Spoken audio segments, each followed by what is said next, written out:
Mga master, okay lang bang? Huwag niyong skip ang mga ads sa aking mga video kung okay lang mga master. Salamat sa solid na suporta po. Yon, what's up mga masters? Nandito na naman tayo sa panibagong araw, panibagong kabanata na naman ang pagsasama-samahan natin ngayon guys.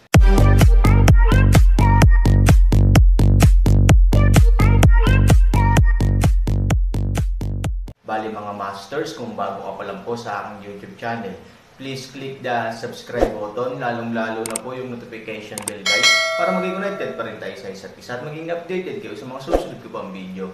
Bali mga masters, bago natin umpisahan ng kwento ay mag-shoutout po muna tayo para sa mga solid nating tagapakinig. Shoutout kay Robert Tolentino, shoutout kay Robert Dinoy, shoutout kay Henry Swan, shoutout kay Layamon. Yun na nga mga masters, no? Bali hindi na ito patagalin. In 3, 2, 1, let's go! Mga masters, 3 video po araw-araw ang i-upload natin. Ang bagong yugto ni Daryl sa Storytelling Channel sa YouTube mapapakinggan. Ang bagong kabanata, si General Allen ay masyado parentuso. Habang kaharap niya ngayon si General Denki at ang iilang kasundaluhan mula sa lahi ng mga demonyo. Maya-maya, nagsalita itong si General Allen. General Denki, anong nangyari kay General Senki? Sino ang gumawa sa kanya ng ganyan? Napakalapastanganan ng nilalang na iyon na patayin ang isang general mula sa ating lahing demonyo. Tingin ko ang gumawa nito ay hindi basta-basta ng nilalang. Dahil sa lakas ni General Senki, ay masyadong malakas. Sino at anong uri ng mga nilalang ang nakalaban nitong si General Senki? Sabi ni General Allen sa mahinang tono na may pag-alala. Oo, sa mga oras na ito. Labis din ang pag-alala ni General Allen para kay General Senki. Dahil si General Senki ay marunong makisama sa lahat, kaya kasando niya ang 3 general mula sa lahi ng mga demonyo. Kung sino man lahi ang pumatay sa kanya, pinapangako ko hahanapin ko kayo at ipaghihiganti ko si General Senki. Sabi ni General Allen. Maya-maya, nang marinig ni General Denki ang mga sinabi ni General Allen, ito ay napatawa. Haha, anong pinagsasabi mo General Allen? Anong kakayahan mo upang paghigantay si General Senki sa nilalang na pumaslang sa kanya? Alam mo kung ganon kalakas si General Senki. At ngayon ay nasa harap natin siya nang wala ng buhay. Ibig sabihin, ang gumawa nito ay pwedeng mas malakas pa kay General Senki. Haha, kaya paano ka makakapaghigantay? Nakakatawa ka talaga General Allen. Anong kakayahan mayroon ka upang makipaghigantay? At isa pa. At ang nilalang na gumawa nito ay ang mga takas mula sa lahi ng mga tao. Na hanggang ngayon, hindi pa rin natin sila nakikita. Kaya lahat ng sinabi mo ay sobrang nakakatawa. Sabi ni General Denki sa mapang asar na tono kay General Allen. Nang marinig ito ni General Allen, imbes na magalit ito kay General Denki, ito ay labis ang pagketekot. At mamulong sa kanyang isip. Ano, ang 2 takas na aming hinahanap, ang may gawa nito kay General Senki. Ang 2 takas na iyon ay hindi rin pala basta-basta. Dahil napatay nila si General Senki ng ganon-ganon lang. Buti na lang, nung hinahanap ko ang 2 takas na iyon na mag-isa. Hindi ko sila nakita. Kung nagkataon man, nalagay ako sa alanganing sitwasyon.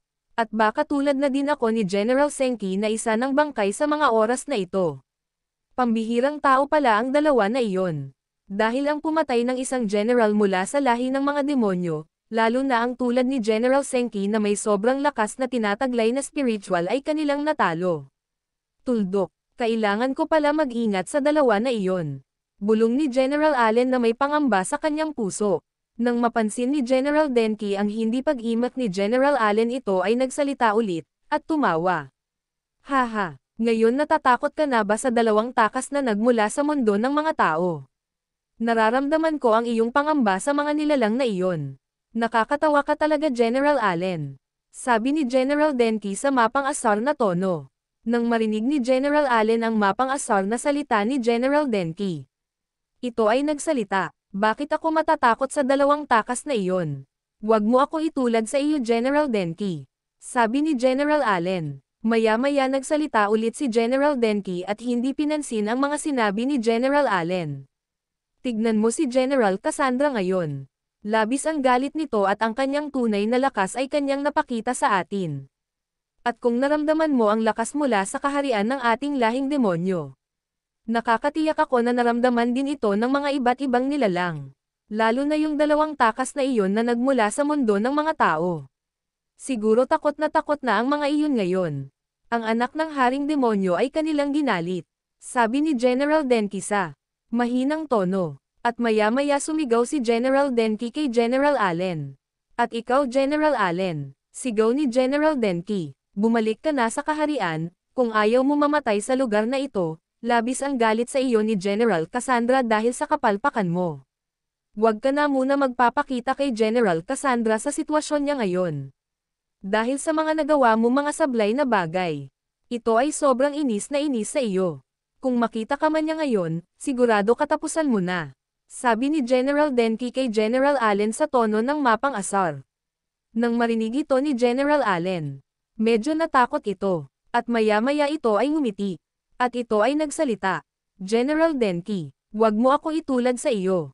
Kung ikaw ay natatakot sa kamatayan ako hindi. Kaya pala nang makita-kita, ikaw ay parang isang basang aso na nanginginig nang makita ang lakas ni General Cassandra. Sabi ni General Allen kay General Denki. At maya-maya nag-isip itong si General Allen. Tuldok, ang mga sinasabi ni General Denki ay napaka-imposibleng gawin sa akin ni General Cassandra. Dahil kaya siya galit na galit dahil namatay si General Senki sa kamay ng 2 takas na iyon na nagmula sa mundo ng mga tao. Dahil din mas kailangan ng lahi namin mga demonyo ng manpower. Laban sa lahi ng mga elf. Kaya nakakatiyak ako na hindi ako kayang patayin ni General Cassandra. At kung aking iisipin hindi naman ganun kalaki ang galit sa akin ni General Cassandra. Kaya ang General Denki na ito ay masyadong nagpapatawa. Bulong ni General Allen sa kanyang sarili. At nang marinig ni General Denki ang mga sinabi ni General Allen. Ito ay labis na naiinis. Napakalakas ng loob mo sabihin sa akin yan sa harapan ko. At sa harap ng mga sundalong demonyo. Nakalimutan mo na ba? Kahapon lang. Ikaw ay aking natalo. Isa kang walang kwentang general mula sa lahi ng mga demonyo. Sana ikaw na lang ang nasawi kaysa si General Senki, dahil napakalayo ng inyong kakayahan. Sa tingin ko kung ikaw ang napatay ng 2 takas na iyon na nagmula sa mundo ng mga tao. Hindi magagalit ng ganyan si General Cassandra, dahil para sa amin. Ikaw ay walang silbi sa lahi ng mga demonyo, at isa ka lang pabigat sa amin na laging nagbibigay ng sakit ng ulo. Lalo na kay General Cassandra. Sabi ni General Denki. At ito ay tumawa. Hahaha. Kaya kung ako sa'yo ay bumalik ka na sa kaharian natin. At bantayan mo na lang ang elf na iyon. Na tulad mong walang kwenta sa kanilang lahing elf. Kapag nagtagal magagaya ka na din sa kanya kung pagpatuloy mo ang iyong kapalpakan. Ikaw ay itatakwil ng mga lahing demonyo. Pag nangyari iyon, lubos kang kakaawaan ng lahat. Hahaha. Tumawa si General Denki, at si General Allen ay nawalan ng pasensya. Ito ay sumabog ng kanyang lakas. Ikaw, masyado kang mapangahas. Kung gusto mo ipagpatuloy na natin ang labanan na naudlot kahapon. Para malaman natin kung sino ang walang silbi sa ating dalawa at sino ang mahina. Sabi ni General Allen, sa seryosong tono. Sumabog ang lakas ni General Allen. At sa hindi kalayuan naramdaman ito ni General Cassandra at ito ay napatingin sa lugar kung nasaan sila General Allen at General Senki. At mabilis itong lumipad patungo sa kanila. Bang! Lumapag sa kalupaan si General Cassandra at sinabi. Anong kaguluhan ito, General Allen? Nagsisimula ka na naman ba ng gulo? Sabi ni General Cassandra sa seryosong tono. Nang marinig at makita ng dalawa na lumapag sa harap nila si General Cassandra natakot ang mga ito. Ang aura ni General Cassandra ay labis-labis na nakakatakot. Hindi nakakilos si General Allen sa mga oras na ito. Dahil sa pagkaitikot. Ano? Bakit ganto ang nararamdaman ko? Nanginginig ang aking mga paa. Nang si General Cassandra ay biglang lumapit sa amin. Ang kanyang mapagpatay na aura ay sobrang nararamdaman ng buo kong katawan. Bulong ni General Allen sa kanyang sarili. Tuldok. Nang mapansin ni General Cassandra ang hindi pag-imak ng lahat. Ito ay medyo huminahon na at sinabi. Sinabi ko na sa inyo na hindi nyo kailangan saktan ang isa't isa. Lalo na ngayon, kailangan ko ang tulong nyong dalawa upang labanan ang mga lahing elf. Nawala na sa panig natin si General Senki.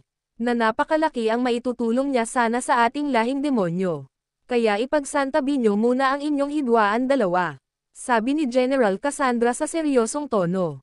Nang marinig ito ni General Allen, ito ay bumalik sa kanyang ulirat at medyo kumalma na. At ito ay nagsalita. Paumanhin General Cassandra. At lubos kong kinalulungkot ang pagkawala ni General Senki. Sabi ni General Allen kay General Cassandra sa mahinang tono. Maya-maya si General Cassandra ay bumalik sa dati niyang anyo. At ang nakakatakot na spiritual na kanyang tinataglay, at ang masamang aura na pumapalibot sa kanyang buong katawan ay nawala. Maya-maya, si General Cassandra ay nagutos sa mga kasundaluhan demonyo. Nakasakasama nila sa pagpunta sa lumang temple. Na pinaguho ni General Cassandra ngayon lang gamit ang kanyang napakalakas na spiritual. Tuldok, sige nadalan nyo na ang katawan ni General Senki sa kaharian nating demonyo. At ilagay sa maayos na pwesto. Pag bumalik na ang haring demonyo sa kanyang tunay na figure, baka si General Senki ay kanyang mabuhay. Sabi ni General Cassandra, oo ang haring demonyo ay may kakayahan na bumuhay ng patay. Dahil sa masama nitong kapangyarihan. Nabubuhay nito ang kahit na sinuman. At ang mabubuhay nito ay mas magtataglay ng malakas na spiritual. Tuldok, nang marinig ito ng lahat si General Denki ay nagsalita at nagutos. Narinig niyo si General Cassandra. Magmadali kayo kunin niyo ang katawan ni General Senki at dalan sa ating kaharian. Sigaw ni General Denki nang may pagyayabang. Nang marinig ito ni General Allen. Ito ay napatawa sa kanyang sarili. Haha. Masyado mapagpanggap ang Denki na ito. Ginagawa niya lang ito upang bigyan siya ng sinpatya ni General Cassandra. Ang general na ito ay parang isang babae na sipsip sa kanyang amo. Haha, tumatawa si General Allen sa kanyang isip. At ito ay nagsalita. Dalan niyo na si General Senki. Sabi sa seryosong tono ni General Allen. At ang mga sundalong demonyo ay mabilis na kinuha ang katawan ni General Senki. At sila ay mabilis na lumipad pabalik ng kaharian ng mga demonyo. At naiwan ang tatlong general, na sila General Allen, General Denki at General Cassandra. Maya-maya si General Allen ay may naisip. At ito ay bamulong sa kanyang sarili. Kung si General Cassandra ay kailangan ng manpower, si Charlie ay pwede ko sabihin sa kanya na lubos itong makakatulong sa amin laban sa lahi ng mga elf. At maya-maya nagsalita na ito si General Allen. General Cassandra, napakalaking kawalan ni General Senki sa ating lahing demon. Lalo na mas kailangan natin ng sapat na lakas upang makasigurado tayo na matatalo natin ang lahing elf, nang wala ang tulong ng haring demonyo. Sa ngayon sitwasyon kailangan natin ng isang papalit kay General Senki, upang tayo ay hindi ganon mabawasan ng puwersa. May kilala ako na makakatulong sa ating laban sa lahi ng mga elf. Sabi ni General Allen sa seryosong tono. Nang marinig ito nila General Cassandra lalo na si General Denki. Ito ay nagsalita, sino naman ang iyong kilala na makakatulong sa ating? General Allen, ang elf ba na iyong niligtas? Si General Denki ay tumawa ng malakas. Yun na nga mga masters, no? Bali panibagong kabanata na naman yung natapos natin ngayong gabi. Muli, maraming salamat po talaga sa walang sawang suporta po sa aking YouTube channel na talagang inaabangan nyo po ang bawat upload ko po. Bali mga masters, magkita-kita ulit po tayo bukas ng gabi at ngayon po ay magpapaalam po muna tayo. Bali mga masters, bye-bye!